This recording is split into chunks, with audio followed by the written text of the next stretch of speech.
이 환자분의 경우 동네 치과에 가니 대학병원에 가라고 했다고 합니다. 대학병원에 전화하니 3개월 이상 기다리라고 했다 하고요. 그래서 사랑니 부위가 너무 아파서 뉴욕 치과에 내원하셨습니다. 뿌리가 신경을 물고 있습니다. 이런 경우 사랑니 발치를 하다가 신경 손상 가능성이 신경에서 많이 떨어진 사랑니를 뽑을 때보다 큽니다. 안 아프면 모르겠으나 아프면 그런 손상 위험성을 감수하고 뽑아야 합니다. 뽑은 사랑니입니다. 저렇게 염증이 있는데 안 아픈 것이 이상합니다. 저러면 앞치아에도 상당히 좋지 않습니다. 저렇게 사랑니가 누워 있으면 사랑니 부위를 잘라서 뽑아야 합니다. 근데 사랑니가 신경과 근접해 있으면 자르다가 신경을 끊어버릴 수도 있습니다. 여기서 끊어지는 것은 완전히 절단되는 것을 의미합니다. 신경이 끊어지면 그 신경은 절대 돌아오지 않습니다. 신경 접합술이라는 게 있기는 하나 거의 불가능합니다. 그러면 신경에 약간의 손상이 가해지면 어떻게 될까요? 완전히 끊어지지 않은 것이죠. 이건 손상 정도와 회복력에 따라 많이 다릅니다. 실제 돌아오는 경우도 있고 그렇지 않은 경우도 있습니다. 저렇게 사랑니가 나 있는 경우는요, 치아는 뼈에 박혀 있기 때문에 빨간 화살표 방향으로 쏙 부드럽게 뺄 수 없습니다. 노란 화살표처럼 흔들어서 빼야 합니다. 이때 신경이 끊어질 수 있습니다. 저런 경우 뿌리를 2개로 분리하여 뽑아야 합니다. 이 경우도 마찬가지로 신경 손상이 왔다 하더라도 완전히 신경이 절단되지 않으면 돌아오는 경우도 있습니다.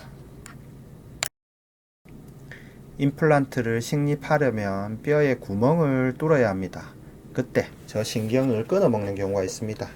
마찬가지로 완전히 신경이 절단되면 절대 신경이 돌아오지 않습니다.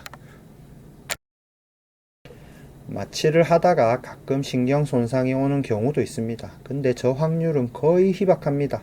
그리고 로또 맞을 확률로 바늘이 신경을 찔렀다 하더라도 신경이 절단될 확률은 더더욱 희박합니다.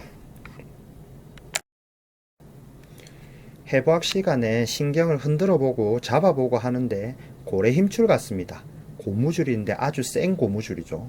마치 바늘이 들어가서 정말 낮은 확률로 신경을 찔러도 신경이 아주 질긴 고무줄 같기 때문에 비껴져 나갈 것입니다. 그런데 마치 바늘이 빨간 화살표처럼 움직여 버리면 뿌리가 왼쪽과 같이 난 사랑니에서처럼 신경이 끊어질 수 있습니다. 뼈 이식하는 과정에서 혹은 잇몸을 여는 수술을 하는 과정에서 칼로 잇몸을 자르고요 여는 과정에서 저신경, 하치저신경이죠.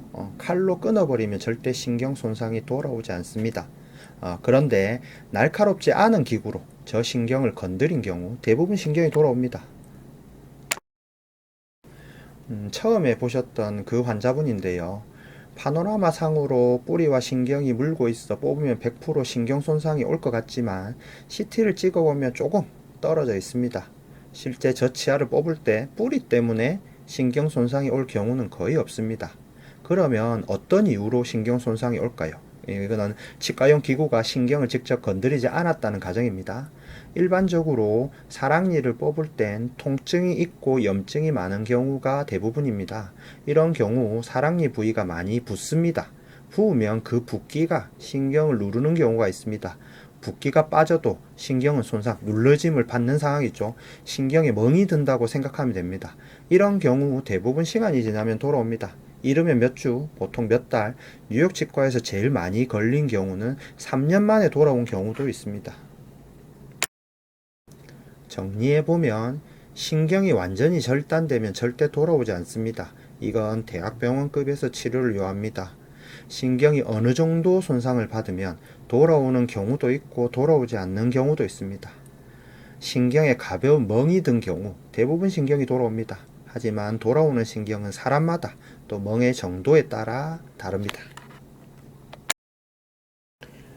가끔 유튜브나 블로그로 신경 손상에 대해 물어보시는 분들이 있는데요. 이건 엑스레이에 나타나지 않기 때문에 시술하지 않으면 잘 알 수가 없습니다. 버나 칼이 어떻게 썼는지를 알 수가 없기 때문입니다. 시술 혹은 수술하신 원장님과 말씀을 나눠보는 게 가장 정확하고요. 만약 원활치 않을 시 혹은 증상이 나아지지 않으면 대학병원 구강내과에 가서 진단을 받아보아야 합니다. 이건 연세대학교 구강내과 김성택 교수님의 투약 프로토콜입니다.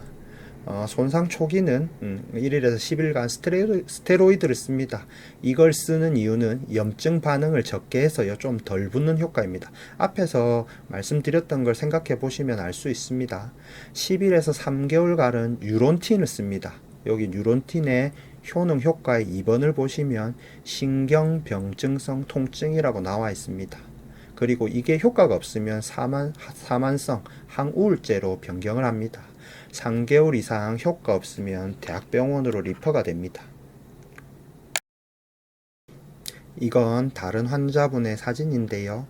파노라마상에서 치아 뿌리가 신경에 걸쳐 있고요. CT상에서는 조금 떨어져 있는 게 보이고 발치를 한 사진입니다.